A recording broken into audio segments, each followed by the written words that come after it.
What's going on, guys? Andrew Piluk Hockey here, back with another video, and today I'm going to be reviewing the Toronto Maple Leafs 4-3 loss to the Florida Panthers. Now, I know what you're thinking. This isn't my usual setup. We've got like a makeshift set here with the Toronto Maple Leafs flag in the background, but with stuff going on downstairs, I figured it'd be better with the noise in here. I don't want, too much noise in the background. So I apologize if you don't like the background, but I just wanted to get the video out no matter what for you guys. So let's get into it. This was a frustrating game. I'm not going to lie. This was a very boring game at the beginning for Leaf fans, at least. Florida fans probably like this. They were holding the Leafs to minimal shots. Like in the second period, they looked a little flat. The first, they looked flat. And Florida just ended up getting the best of them, and it got to OT. Like, the Leafs got a point, that's great, but the Leafs definitely wanted to win that one for sure. And Florida being 8th in the Atlantic currently, the Leafs are 2nd. You probably want that if you're a Leafs fan and if you're the team, of course. So let's look at the goalie stats. Frederik Andersen versus Roberto Luongo.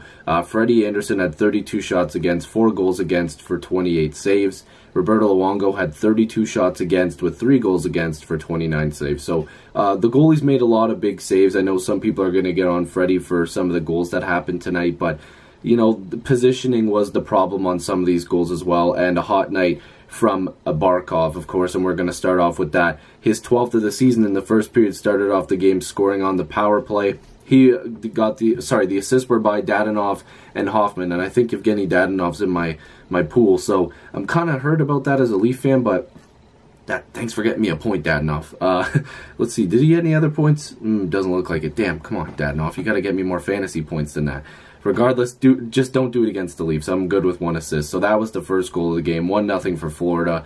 And again, the Leafs just looked flat. This was in the last 2 seconds of the period. You knew this was going to happen. The passing play looked really good, and they just shelved it. Freddie probably should have had better positioning as standing up a little more. He might have had a better chance to get his glove on it. But regardless, we go to the second period.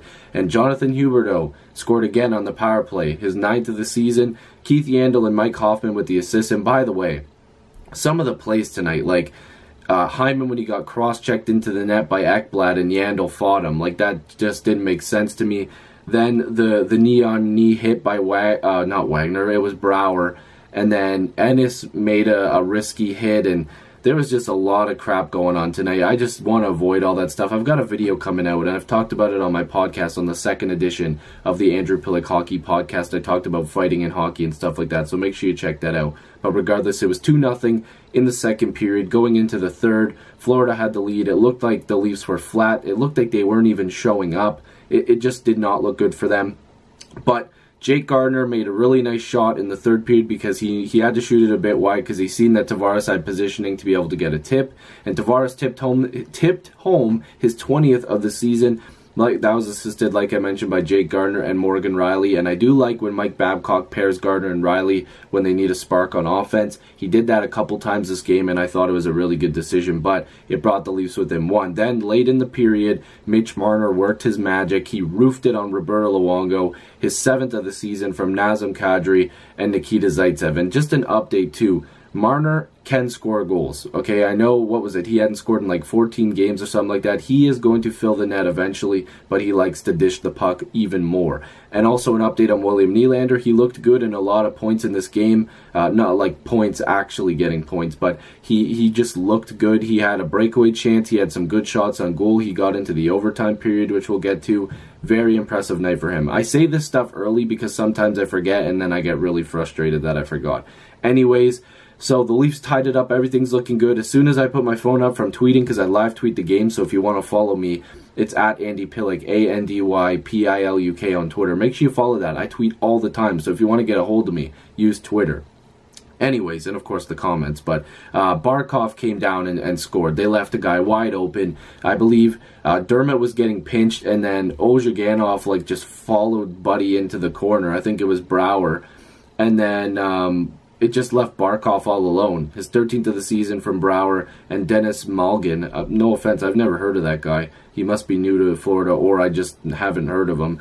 But that gave Florida the lead, and I was like, oh my god, of course that happens. But then Mitch Marner, right away a couple minutes later, scores his 8th of the season with the net empty from Morgan Rielly and Jake Gardiner again. So Gardiner and Rielly had a couple assists on the night. Marner was just scoring goals. It looked good. It looks like the Leafs had a chance. He rung it off the post and in. He was celebrating with the Leaf fans. It got to overtime. The Leafs had some good shifts in overtime, but the last play really bothered me. I thought that Riley should have covered more of the middle of the ice, and Don Cherry says a lot of really crazy things, but I think he was right when he was talking about overtime. Freddie probably could have used a little bit more help from the forwards and of course Riley there. I know it's only 3-on-3, but you got to get back and you got to make the best play possible. They didn't, and Barkov danced in, and I think they said that was his first career hat trick. That's surprising. His 14th of the season from Huberdeau. Good night for Barkov and Huberdeau and the Florida Panthers. They probably deserved that win, but I also don't feel like the Leafs really played to their full potential. If they came out better in the first and second, who knows how this game would have ended up. But Leafs lose. They're going to have to just come back with a better game.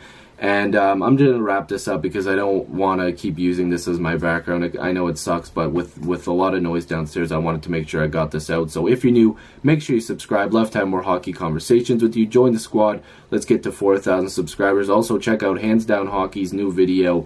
He talked about all his favorite NHL YouTubers. Thank you very much, Justin, for having me as a part of that video. Make sure you go check it out and subscribe if you haven't already to his channel. And subscribe here. Make sure to click that notification bell. I'll see you guys in the next video streamer podcast. Peace.